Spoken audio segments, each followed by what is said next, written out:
नमस्ते दोस्तों, स्वागत है आप सभी के आपके अपने YouTube channel Aradhana and vlogs पे।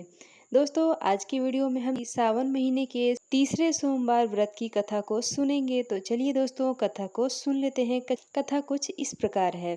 एक समय की बात है, एक बहुत ही अमीर साहूकार रहता था। उसका कोई भी संतान न होने के कारण वो बहुत दुखी और उदास रहता था।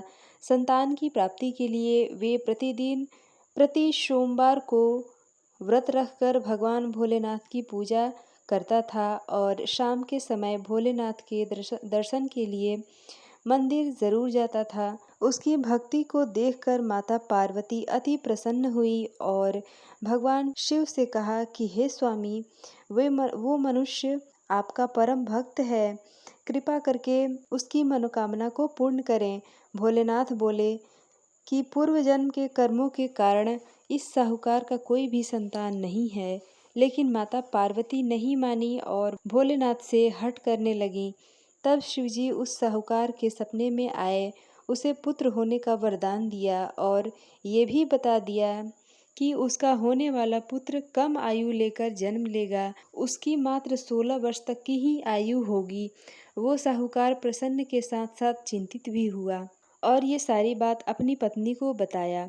उसने अपने होने वाले संतान की आयु कम होगी ये सुनकर साहूकार की पत्नी अत्यंत दुखी हुई। लेकिन साहूकार अपनी सोमवार की व्रत और मंदिर जाकर भगवान भोलेनाथ का दर्शन करना नहीं छोड़ा। समय बीतने के साथ साहूकार की पत्नी ने एक सुंदर बालक को जन्म दिया। साहूकार ने अपने पुत्र का नाम अमर रखा।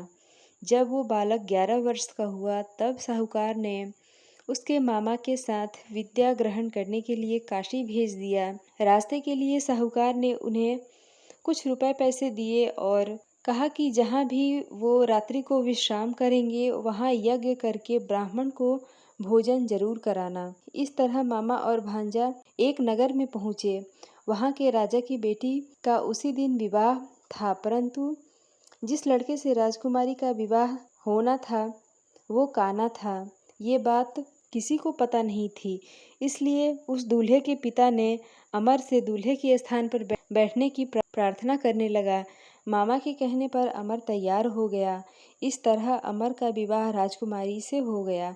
जब विदाई का समय आया तो अमर ने सारी बात राजकुमारी को बता दिया।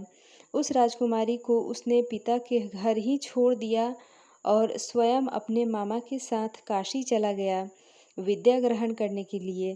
जब अमर 16 वर्ष का हुआ तब उसके पिता ने एक यज्ञ का आयोजन किया।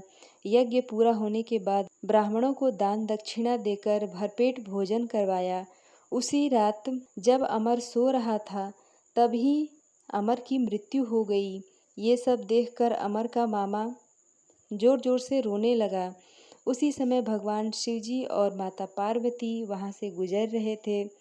रोने की आवाज़ सुनकर माता पार्वती ने भोलेनाथ से कहा कि हे स्वामी, जो कोई भी रो रहा है कृपया करके उसका कष्ट दूर करें।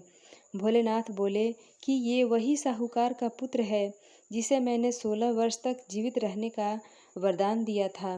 माता बोली कि हे स्वामी, इस बालक के पिता इतने वर्षों से आपकी व्रत और पूजन कर आपको भोग लगाता है। मैं हाथ जोड़कर आपसे विनती करती हूँ कि उसका दुख दूर करें।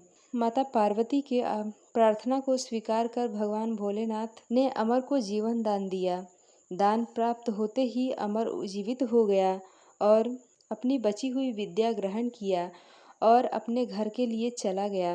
रास्ते में वो नगर भी आया जहाँ उसने राजा की बेटी से विवाह किया था। उस नगर में जाते ही राजा और राजकुमारी ने उसे पहचान लिया। उस नगर में कुछ दिन ठहरने के बाद राजा ने खुशी खुशी अपनी बेटी का अमर के साथ विदा कर दिया।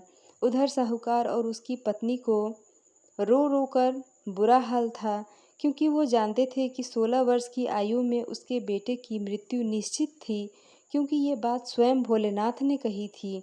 वो बहुत दुखी थे।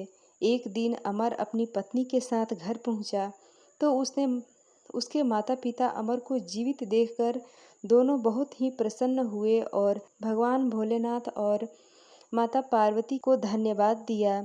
उसी रात साहूकार के सपने में आकर भगवान भोलेनाथ ने कहा कि मैं तुम्हारे भक्ति से अत्यंत प्रसन्न होकर तुम्हारे पुत्र को दीर्घ आयु होने का वरदान दिया है। इतना कहकर शिव जी अंतर्ध्यान हो गए। तो दोस्तों ये थी सावन महीने के तीसरे सोमवार व्रत की कथा। दोस्तों आशा करती हूँ कि ये कथा आपको अच्छी लगी होगी। इसी तरह की कथा और जानकारी के लिए आप हमारे चैनल को सब्सक्राइब ज़रूर करें। मिलती हूँ इसी तरह के एक और वीडियो के साथ, तब तक के लिए बाय।